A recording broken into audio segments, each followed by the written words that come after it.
Hey guys, welcome to Catholic in America. Today we're going to talk about one of the craziest and weirdest things that you can become in the modern world, becoming a Catholic priest. So come back and find out why on earth this guy chose to do it.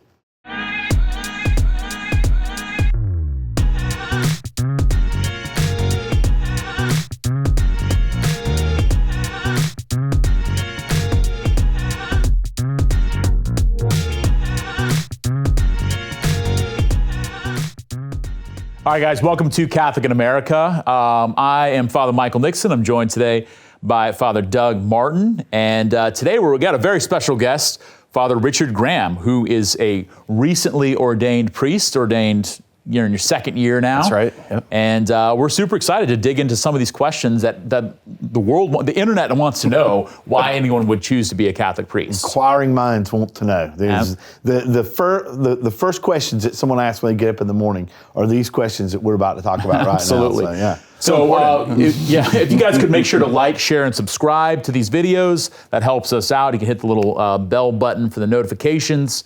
And if we're on TikTok, I don't know what you do on TikTok. So like us, share us, I don't know. Good luck with that. So why don't we start off, Father Richard? Why this, man? Why a priest? How did you grow up wanting to be a priest? Yeah, so it's actually interesting. I did not grow up Catholic at all. I grew up in the Southern Baptist faith tradition. I come from a long line of preachers on my mother's side of the family. And my dad was very active as a deacon in the church I grew up in. And so priesthood was never a thought that crossed my mind growing up at all. Really? I did have an inkling as a child that I remember telling my parents that I wanted to be a missionary, a football player, or a preacher. And I think just because that's what I was around as a child. And it's kind of funny how the Lord kind of took that and ran with it in a different direction that I wasn't expecting. But really, yeah, priesthood, I became Catholic in college, which is another story for another day maybe. And but around that same time, I started encountering these men who were priests. There was a religious order as well on campus at the college I went to at Florida State, the Brotherhood of Hope. Go Noles. That's right. They were wearing habits. They were wearing, these gray and black habits, and that was a very stark, difference on a secular campus. And I started seeing these priests wearing black, the black shirts and the white collar, and I was like, who are these guys? Because in my mind, priests growing up were old white Irishmen, not to disparage any of those guys. We all know them and they're great. And they, but I saw these young guys who were zealous. They loved what they did. They were a little rough around the edges. They weren't like these cookie cutter, like factory, created priests, but they were themselves and they just loved what they did. And I saw them on campus. I saw them at restaurants and at bars even evangelizing. And I was like, interesting. And that's just kind of a concept that kind of grew in my mind. And really the Lord used that desire to check out more, just to say, maybe I have something more in store for you. But ultimately, why I became a priest is I was called by the Lord. So. Nice. I mean, because a lot of people don't even want to be religious anymore. We see a lot of people who maybe grew up in the church are no longer practicing their faith. So to take that step, that had to be something that was at least strange for people around you, people that you went to college with or grew up with in high school. And are they surprised by this where you ended up? Yeah, I think in some ways they're probably just as surprised as I was, if not more so. But yeah, a lot of my friends don't even practice the faith. The people I went to church with growing up are not even religious anymore. They've forsaken God, or they claim to be agnostic now, and it's let alone being a priest, to be a Christian is a very countercultural thing today. It's not what the world is trying to sell us, and so. But yeah, family members, I have people who love me and my family, and they support me for who I am. They have no idea why I'm a priest or why I would become a priest, and it's just a foreign concept to them. But yeah, it's. Some friendships have probably been strained because of this, but we hear in the gospel that the Lord tells us to follow him, and even though you may suffer hardship even within your own family, fathers against sons, sons against fathers. But thankfully, I've got a great father, and my dad has been very supportive of me in my vocation in my life as well. Yeah, did you have friends like when you were in college, or even friends from high school maybe that maybe kind of tried to talk you out of this? Maybe not even, maybe disparaging of it as well, but maybe tried to talk you out of it, like, What are you doing? Are you crazy? I mean, Did you have any of that? Yeah, I had quite a bit of that. And in fact, it always comes back to the question of celibacy. Like, are you crazy? You want to give up a family? You don't want to have a wife and kids? Like, what's going on with that? And I was like, no, I really do want that. Right? I want that. That's a desire that was within my heart. I thought the plan that I had for my life. I was going to go to college, I was going to date, find a wife, and establish a life together. But the Lord had different plans, really, and He just really just put this desire within my heart to follow Him wherever that led. And I've tried to explain that to people, and a lot of people have understood. That, but some just can't get over the concept of celibacy, of forsaking marriage for the sake of the kingdom. Yeah. Right. Now they understood the call that you had on your life, maybe, and that you were called by God, and they may even understand that you have to be celibate because that's what it means to be a priest is you have to be celibate. But did they understand why you had chosen to come to where you were? Because most of your friends were probably not Catholic. Right. Did they understand why you even decided to come to where you were, and why this priesthood thing? I mean, you could just be a good Catholic without being a priest. I think one of the funny things is probably some of my Catholic friends that I grew up with were like the most antagonistic when it came to me wanting to be a priest. A lot of my evangelical friends that I grew up with were like, they understand the call, right? When the Lord places a call on your heart, you follow that, and so they've been very supportive. Yeah. But I remember friends that I grew up with down the street from me, Catholic. I remember they invited me to Mass, and my dad was like, "No, you can't go to Mass. You have to bring them to our church." And when I told them that I was becoming a priest, they were shocked because they had left the church, right? They were no longer part of the church, and why would anyone want to do that, right? Yeah. Yeah, and I think that's probably one of the questions that does come up a lot. If you go out in the collar, you get the looks, if not the questions and other stuff, but kind of maybe some people saying like, well, that's good for you. I'm glad you found that. But in the background, a lot of, the Catholic Church, like, it's so old-fashioned, it's so archaic, it has so many problems, got corruption. Misogynistic, all these sorts of things. Like, in a sense, how have you, now that you're kind of a living, breathing symbol of that, as a billboard, whether you want to be or not, of Catholicism, how have you kind of engaged with those questions that people have, whether they're asking them or not? Yeah, so it's been interesting. We live in the Bible Belt, so you go out wearing a Roman collar, you're going to get a lot of looks and a lot of conversations.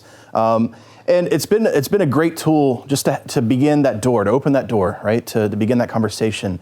And so I've gotten some questions like that, and it allows me to share from my own perspective, my own personal encounter with Christ and His church. That's always the best route to go, rather than try to give the apologetic route. This is what the Catechism says. But no, it's a personal experience. What has been my experience in the church? Have there been people in the church who have done horrible things and have been broken? Absolutely. Have there been institutions within the church that have been led astray? Absolutely. But what's going to revive the church and revive Christianity are people who are living out that call to be Christians, to be disciples of the Lord. And that includes priests as disciples following Him. So I've had some conversations about some of these topics, but it's been, I've used the analogy a lot of people love sports, love games, right? We played board games before and play sports growing up.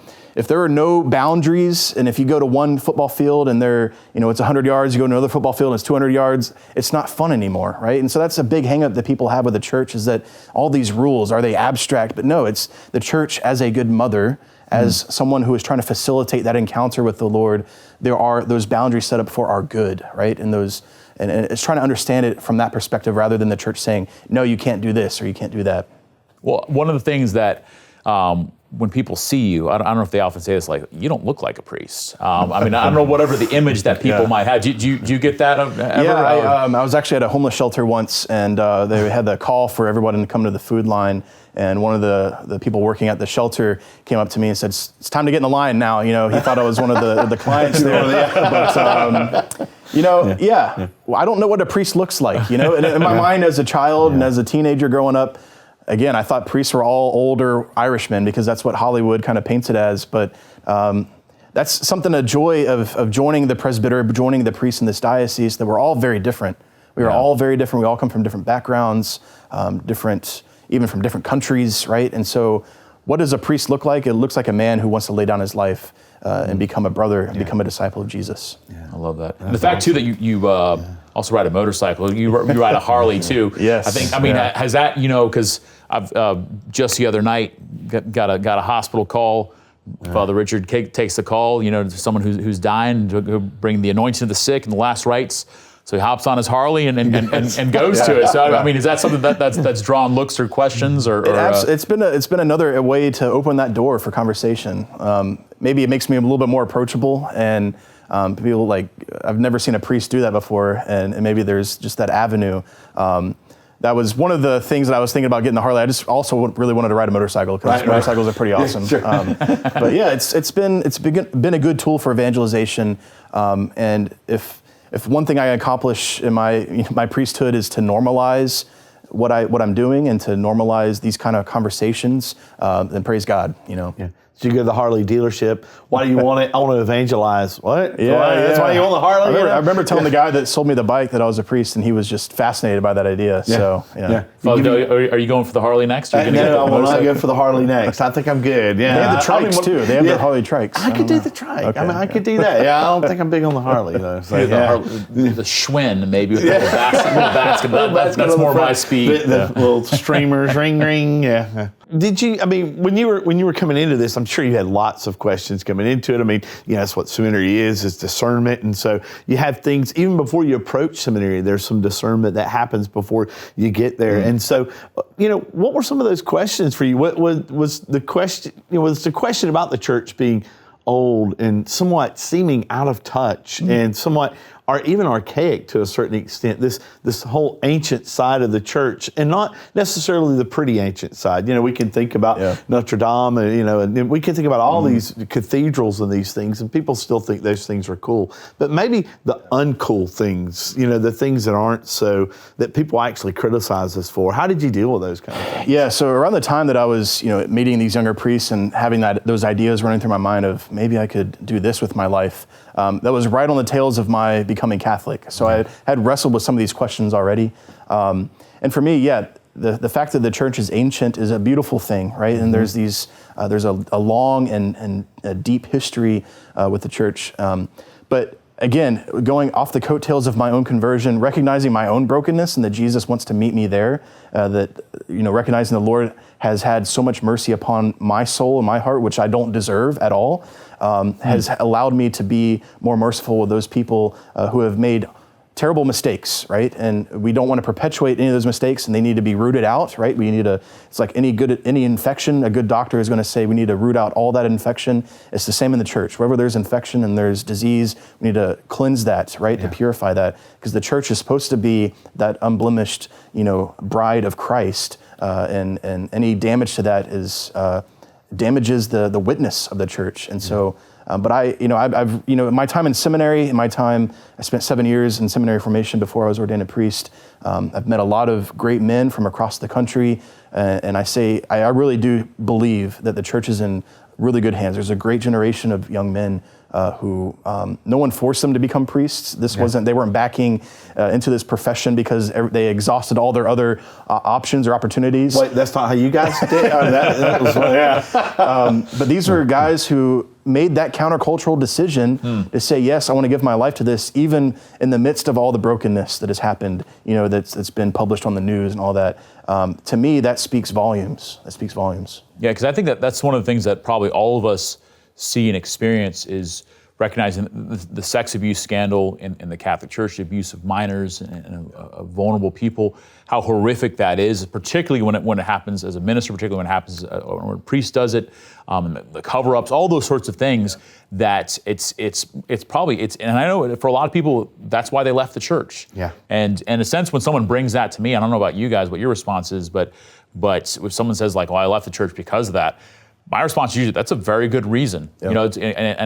I feel that pain, and I'm not staying in the church because I think, oh well, it wasn't that bad or any sort of nonsense like that. It's recognizing, as you said, like God is still doing something amazing here. His mercy is still working in and through His church, in spite oftentimes. Yeah, and even with those situations that I've had, those conversations, that's a great opportunity for me, like as a representative of the church, to apologize and to listen and to be with them in the midst of that suffering. not with the primary focus of I want to get you back in the pews, but I want to make sure that you're okay to be with them in the midst of their pain and their sorrow. Archbishop Fulton Sheen, one of the father of televangelism in America, we got his picture back here. Yeah, okay, yeah. He wrote a book, and there's a chapter on being a victim priest. Yeah. And sometimes that involves carrying the sins of your brothers who are long gone, right? And carrying that accusation and those glances and those looks. And I feel like I've had some of that, and I'm sure there will be more, but I can do that because my motivation is love for those people, especially those who have been hurt by the church, and to help bring them that healing power of Christ, even there. Yeah, when I first was ordained a priest, it wasn't too long after that. We had a lady that came into the office there, and she wanted to talk to a priest, and I happened to be the one that was there, and so she came in, and for a good hour and a half, really let me have it, and cursing me out, all those kinds of things. And there was at some point when she was saying these things, at first I was kind of trying to help her, process it, but I knew at some point there was no good. I mean, I couldn't do that. And so at some point I just sat there and listened and just let her beat on me. And I think part of it was that helped her to be able to say that and to get everything she wanted to say out. And at the end of it, the only response I had to her was, on behalf of the church, I'm sorry. I'm sorry this happened to you, and I'm sorry that this was something that you experienced in your life. And so, I think that's part of our role. And I can understand why that's not an appealing part of our role for some people. I mean, people who are considering the priesthood, if you hear something like that, you may say, I don't want any part of that. Right. I don't want someone coming into my office or seeing me on the street, because it could have very easily happened in a restaurant. It could have happened me walking down the street, going into a movie theater, whatever it is. And so that it even happened at all is not the it's not the thing that I wish for. I hope that people come up to me, but I do when I do pray, Lord, make me a healing instrument of your peace, and that's what being a healing instrument of your peace, of His peace, is. And so when you thought about this, when you were coming in and became a priest, were those kind of experiences? I mean, I know you can't really prepare yourself for those things, but were those kind of things in your mind, and were you like, I don't know? I mean, did it kind of make you wince back a little bit? Yeah, it was definitely there. Yeah, I was like, am I setting myself up for failure here entering into this? But really, in prayer and in spiritual direction, right? I met with a priest before, beloved Monsignor Tugwell, who's now a retired priest of the diocese.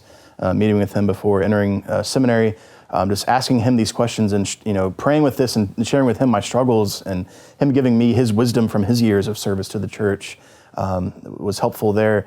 But ultimately, it came down to the fact that I have to be living a holy life no matter what, right? And if I'm striving for holiness, right, Jesus says the way is narrow, and you're gonna suffer, accusations. You're gonna suffer people being mad at you. You're gonna have to carry all that. That's okay, because I've done the same, right? And that's part of the identity of the priest, of being in persona Christi, not because I have earned that, but because that's a great gift of the priesthood, that I can walk into the situations just like Jesus did. Jesus walked into those places where they yelled at him, where they were mad at him, where the elite, had planned all these things against him, and but he wanted to be with the people to heal them, and to especially, if you read the Gospels, it's people at their lowest moments. People who have been offended by others, have been hurt by others, and that's where Jesus wants to be. And so I see the priesthood as a great invitation to participate in the life of Christ in those moments. Yeah. I think the biggest thing that comes up if anyone hears you're a priest, you're going to become a priest, or thinking about it, is not having sex. That's the big, the call to celibacy, living that out. How was that something that you processed, dealt with, even now as a priest? How are you striving to live that out? Yeah, I remember. Did they tell you about this? Yeah, what's this about? Surprise? Yeah. It went like afterwards. They're like, oh, by the way. Yeah. And that's the thing. People ask that question, like, don't you know about it? It's like, no, I'm choosing this, right? I'm not being duped by anybody. I'm not being duped by the church. But it's a big. It's a big question, and I think first of all, we live in such a sexualized culture, and that's always at the forefront of everybody's mind, that if you're going against the current, something's wrong or something's strange. But I always come back to the fact that if marriage wasn't a good thing, then celibacy wouldn't be a good thing either, right? So it's not celibacy it's not forsaking marriage because marriage is something less than, or marriage is something that's tainted or dirty, but it's recognizing that it's a true good, and sometimes we're called to fast from good things, right? And it's also, celibacy is not just the simple pragmatic exercise either. It's not just, sometimes you probably have heard that priests are celibate so they can take those calls in the middle of the night. And that, I'm sure there's a practical aspect of that, but that's not the reason for it. But celibacy is really of showing people that there is something other than this life. There's someone other than, there's someone completely other than us, who is God, right? And that's something that's lived out radically in our religious brothers and sisters, and monks and nuns, and the order of virgins in the church as well, showing that this is how we're going to be in the kingdom of God, and living that out as a sign of that heavenly reality here on this earth. It's really trying to bring that heavenly reality here to this earth. Is it hard? Yeah, it can be hard. Is marriage hard? Absolutely, right? So it's not a cop-out, and it's not someone tricking us into forsaking something, but it's recognizing marriage as a good and holding up celibacy as another reality that God calls some people to really affect into this world, that kingdom of heaven. Yeah, and I recognizing too that every single man is called, created by God to be a husband and a father. Yeah. And how we live that out is in different ways. And obviously a celibate priest you're called to be a husband, to be a husband for the church, and a father to her children, that you're called to live your life that way.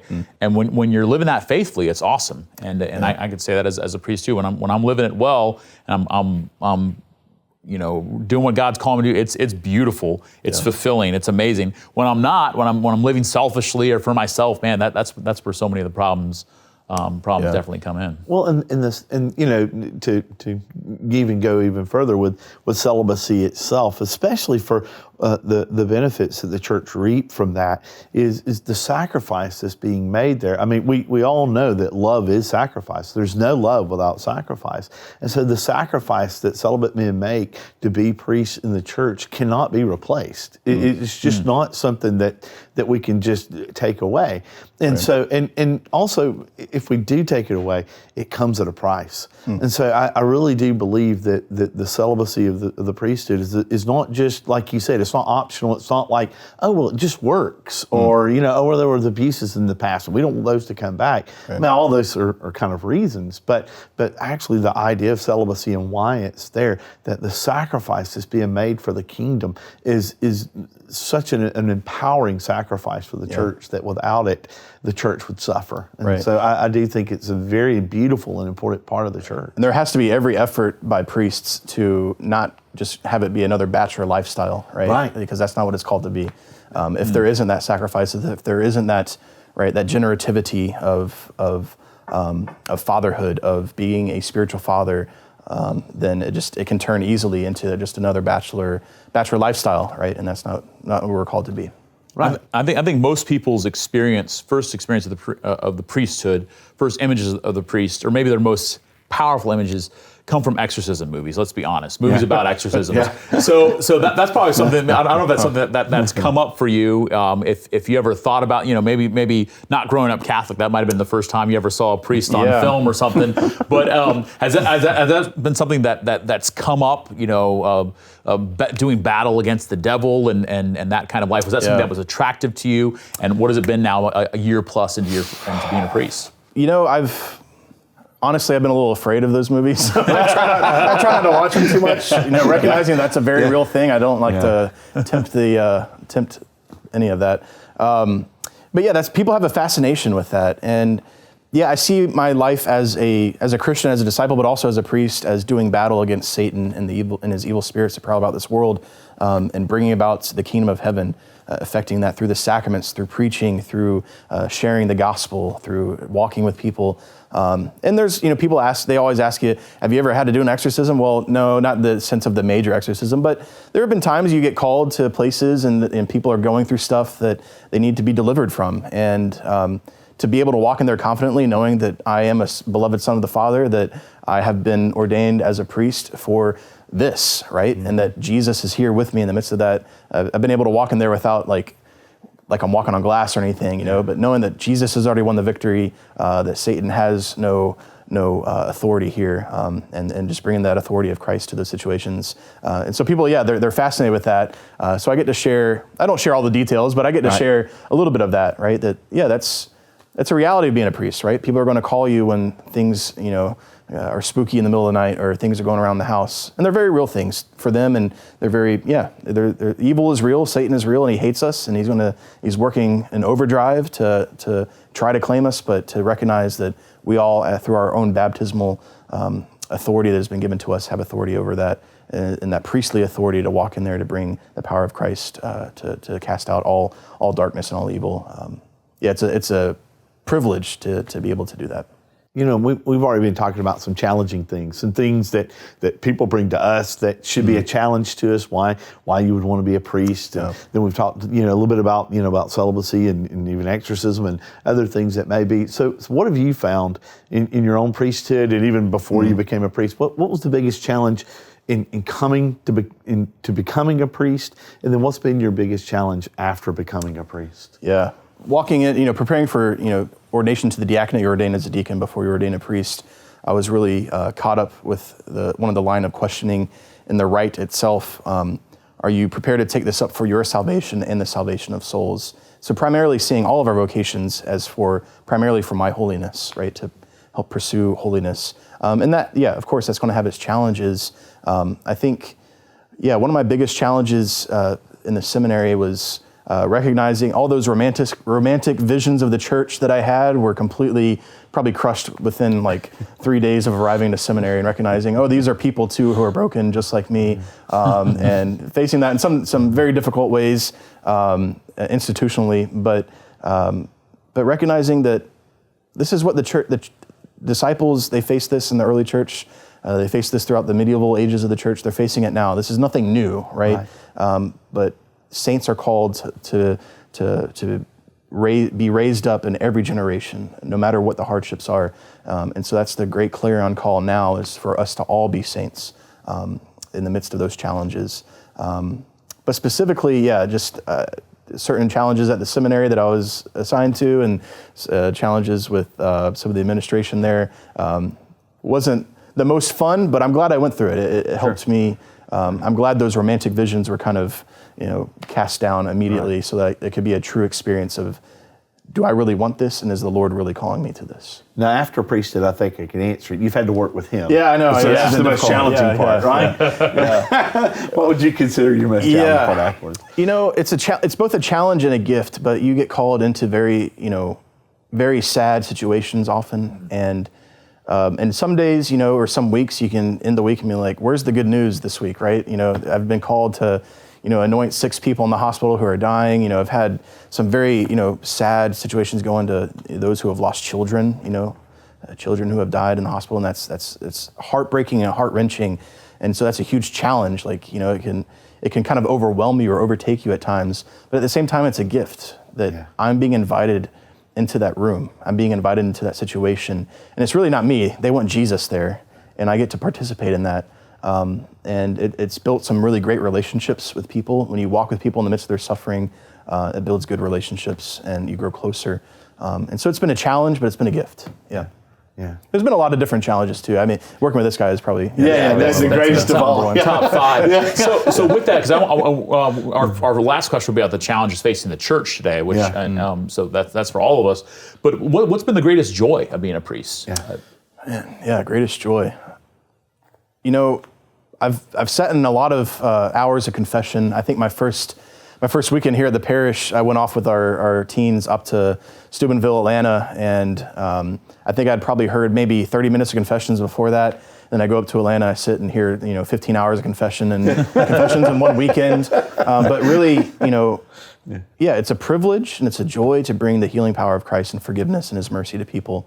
And it's, again, they're seeking Jesus. They're not seeking Richard Graham. They're seeking Jesus Christ. But the Lord is like, but I want you to be there too. I want you to experience this. So my own heart has been formed and broken and melted in that confessional, and it's called me to a greater sense of holiness and conversion in my own life. But to be able to say those words of absolution, especially for people who have been away for a very, very long time, it's a gift, a great gift, and something I hope I never will, and I don't think I ever will take for granted. Yeah. Well, yeah, I guess, I mean, looking ahead, and looking at not just your own experience, but the church itself, with all the challenges of this world, these negative connotations that people have about the Catholic Church, the priests and other stuff. What do you think is maybe the greatest challenge that's facing the church today, and how maybe we can start to respond to that, and so maybe even just a small way? Yeah, I mean, you often hear about the church's hemorrhaging numbers, right? And young people especially who have left the church or who claim that they belong to none, the none category, N-O-N-E, of not having any faith background at all. And it's a present reality, and I think the answer to that is really just to live our lives radically for Christ, right? To promote the gospel in the most radical way, because the gospel itself is radical, but we just have to believe that, and we have to show to people that God is real, that God loves them, and we're not gonna, that doesn't begin with an apologetic or a philosophical argument. That plays its role at times, right? But that begins with that relationship with those people. To be able to be a church that's missionary, Pope Francis calls us to be an outward-facing church, to go out to the peripheries. And I think right now the peripheries aren't just, the classical peripheries that we've always understood that to be, of the homeless and the sick and the poor, the marginalized. They are for sure, but we have young people living in an affluent society who are now on the periphery of faith, right? They have rejected God, they've rejected the church, and those are the people that we're called to go out to and accompany and walk with. Yeah. So, if I could ask one last question. Sure. So someone's watching right now, and they're not necessarily thinking about becoming a priest. They're a young guy, or and maybe they're in college, or maybe they're thinking about their next step in life, and they're not necessarily thinking about becoming a priest. Or maybe they are. Maybe they're like, I don't know if God's calling me to that or not. What would be something that you would say to them to kind of encourage them in the way that they're thinking, at least? Yeah. I would say, don't tempt the Lord. Right in Jeremiah, you duped me, O Lord. No, the Lord didn't dupe me, but don't shut anything out, right? Don't close off any doors. You never know what the Lord has in store. I never thought I'd be a priest, really. Had no inkling at all. Never thought I'd be Catholic, right? But I saw something in people where there was a great joy in these priests that I met. There was a great zeal, and I wanted that. I didn't know that I wanted to be a priest, but I wanted that. And so I would say to those who are thinking about the priesthood, or maybe watching today and thinking about what they want to do with their life, the Lord wants you to be happy. He wants you to be full of joy, and don't shut off any avenues for that. Not even the priesthood, because this is a joyful life, right? There's many sorrows and challenges, but this has been the best decision I've ever made, right? And I'm very happy. There's countless numbers of studies out there by secular institutions as well as religious institutions saying that those who are in the clergy have the highest percentage of job fulfillment, or that are happy in what they do.